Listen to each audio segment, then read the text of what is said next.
we could say, supplementary courses for anybody graduating to be effective in working in community, doing community work, etc., or teaching, etc. So we have courses in teaching methodology from an Islamic perspective, in administration, Islamic administration, in Islamic finance. We have courses also in studies of minorities, minority studies, Muslim minorities around the world. We have courses which deal with organizations. How do Islamic organizations function?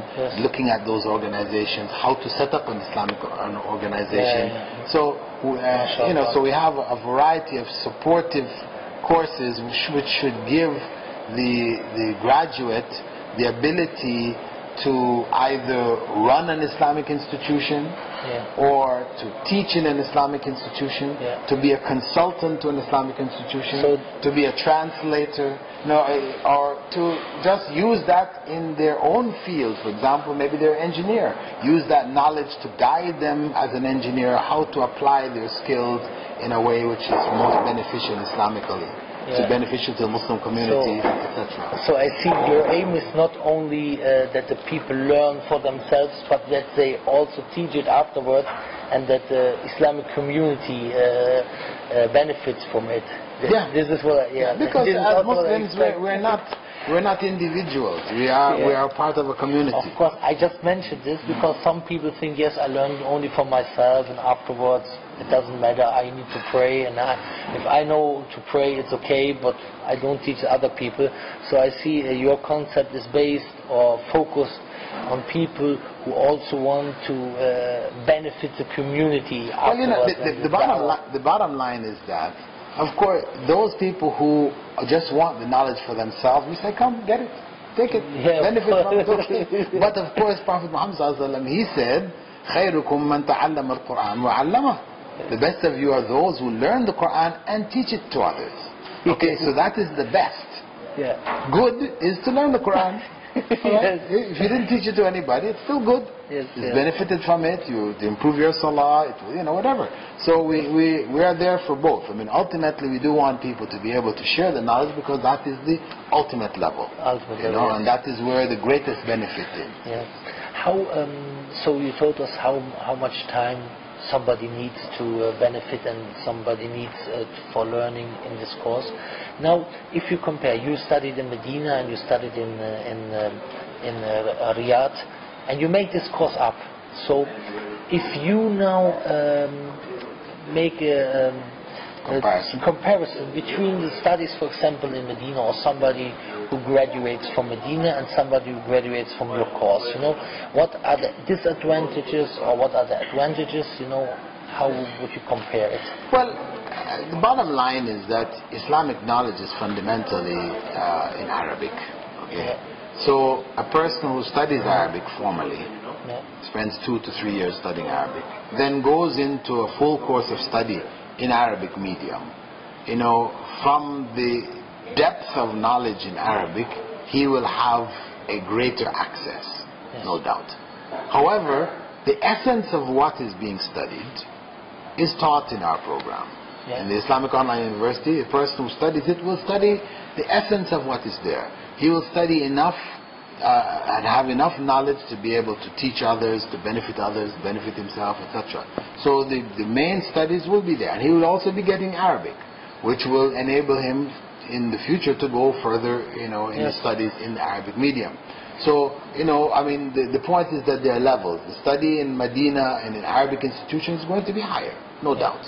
What we have is something which may have additional benefits in the sense that, we are getting some other skills because we have included those other subjects of Islamic finance and business administration and these other courses, which would then give the student, the graduating student, other skills and would strengthen him in the field of da'wah as well as in his Islamic knowledge. This is exactly what I wanted to say, because I looked at your program and it seemed to me from the beginning that you're very focused on the dawah work, that the one who graduates from this course, that he's able to give dawah to other people.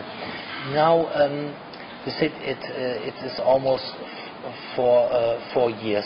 What I see also as an advantage, especially for people in the West, if they study, for example, in English, they can also teach in English. I mean, for example, in Germany, or maybe it's also in some English-speaking countries, there's most durus, most lectures are always in Arabic or in Turkish and so. And so I think for the non-Muslims, if somebody learns the religion in English, it's easier for him maybe to handle with non-Muslims, because he has all these terms, he has memorized them. For example, now you learned in Arabic. Of course, I don't say don't learn in Arabic, you know, I try also, but I just want to mention this because I see this as an advantage, because there are some terms in Arabic. For example, tawheed. How do we translate this if we don't talk to somebody? Or how do we translate mustalah? How do we translate this and that? So I think it's also advantage maybe for the people in this point. Yeah, I mean, considering that English is basically the international language, you know, which all people are learning all over the world. So for dawah purposes, definitely, you know, having the course in English is a definite advantage. Maybe, for example, in my case, I was thinking about this, and I said, you know, I said to myself, you know, if I study these courses, you know, I will also benefit from my English, you know, very much, because if we always hear to lectures and we always read, you know, we benefit because we learn new words, and so it's also very beneficial.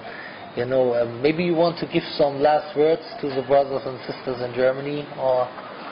Well, alhamdulillah, you know, this is a great blessing from Allah that He has made His knowledge institution available so that it can reach into your homes. You've been relieved of the burden of having to travel, and, you know, as people of the past, to gain knowledge, they had to, you know, get out on journeys. That's why the Prophet ﷺ had said, you know, whoever takes a path in which he seeks knowledge, Allah will make the path to paradise easy for them, because seeking that knowledge in the past especially, it involved effort, a lot of effort to go out and travel for it. But of course today, with this now available, we don't have to go out, but there still is effort, because to gain this knowledge, even though it's now so readily accessible to us, one does have to set aside time. You know, one has to manage one's time effectively. If one is going to seriously seek this knowledge, then one has to organize a day. Organize the time in your day. What are the things you're doing in the day? And set aside a slot for the study. Because if you just leave it as, yeah, I will study every day, you know, this is my intention, you know, then things will come up. Our lives are busy, there's so many different distractions, etc. We'll not be able to do it. You know, we'll not be able to be consistent and to keep it going. So this is why, you know, I would advise you not only to commit yourself to come and study, but also commit yourself to sacrificing from your time for the sake of Allah to get this knowledge. Yes, I have another question. I forgot. This BA course, this bachelor's course, it's accredited? How is it? At the moment it is not accredited, but we are in negotiations with a university in southern Philippines, in the what they call the autonomous region of Muslim Mindanao, where they have accredited universities recognized by the Philippine government, and thus they are recognized internationally. One of the institutions there is currently in discussion with us to issue the degrees for us. So within a month or so, we will be able to announce that our degrees will be accredited. How many students are now studying in this Islamic online university? Those in the diploma course, it's over 26,000 from 177 different countries around the world. You know, those that have started the BA program in in March.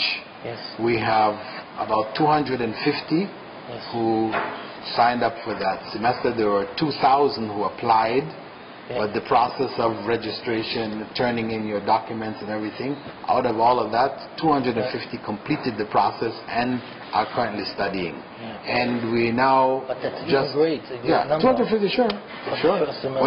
When we started a program in Ajman in the UAE, when I started up a Department of Islamic Studies there, I mean, we started with 30 students. This is 250. Sure, it's a big number. Actually, and we've now opened up the doors again for registration for the fall, for the September fall semester. The registration is going on now. People can apply now. Okay, so the next semester begins in September. Yeah. So we'll have 2 intakes every year. Once in September and the other one in February, really. Okay. February. So für die Geschwister in Deutschland, die können sich jetzt bewerben für September, damit ihr anfangt, damit ihr dort richtig lernen könnt. 4 Jahre Studium. Und ich kann euch nur sagen, vom Sheikh Dr. Bilal Philips, da kann man wirklich richtig von profitieren. Und viele meiner Unterrichte, die ich gemacht habe, wo ihr vielleicht sagt, super Beispiele beispielsweise, zum Beispiel dieses Beispiel, was ich immer gebracht habe mit dem Kind, mit der Impfung, ja, dass das Kind nicht weiß, warum die Impfung gut ist, aber der Erwachsene weiß, warum die Impfung gut ist. Und Gott ist natürlich viel allweiser und wissender, also allweiser und allwissend und weiß mehr als wir. Das sind alles Beispiele, die ich auch von Dr. Bilal Philips kopiert habe. Das wollte ich nur kurz an dieser Stelle mal gesagt haben. I just told them that they have to try to apply for the admission, for September. And so it's in February and September the semester begins, or the fall semester in September, the spring semester in February. Okay. So we have 2 semesters per year. Okay, it's very good. The Arabic level, because you are studying Arabic and Islamic knowledge at the same time. So I saw in every semester there is you teach course. Arabic. Yeah. After 3 years, how do you expect the level in Arabic for the people who study this? Those who graduate, the 4-year course, they should have gotten enough to be able to read basic Arabic texts and to further their studies in Arabic. They will not, the spoken Arabic will not be as strong as if they had been in an institution in an Arabic country, But the Arabic is, to a large degree, depends on the effort that the individual puts in. So some people may graduate and they're, maybe they can hardly hear and understand. Others may graduate and hear and understand well. There's different, but the potential is there. If a person applies themselves, gives it sufficient time, then they should come out with a decent level of Arabic, to be able to read basic texts in Islam. Yeah, because a lot of people are very interested in learning Arabic, and so this is why I asked this question. Yusuf Estes, he mentioned in one lecture, he said it's free advertisement. He said that this Arabic program that you teach, you developed it by yourself. This is right? Yes. Yeah, there is the basic Arabic grammar for the first 2 semesters. I developed. There's a book I wrote called Arabic Grammar Made Easy. But that is just to give the student a brief introduction to Arabic grammar through the medium of English. After that, then they go into all Arabic studies, where a professor, PhD from Azhar or elsewhere will be teaching Arabic from either the Medina books, right, which are standard books used in Medina University in their language department, or they will be what they call al-Arabiya Bayna Yadayk, which is a common one used in many of the institutions around the world. So in the later levels there are different teachers, for example in Arabic from Egypt and so on. It's very good to know. I think. And for Tajweed, I should mention that we do have female tajweed instructors who will be working with the females, because tajweed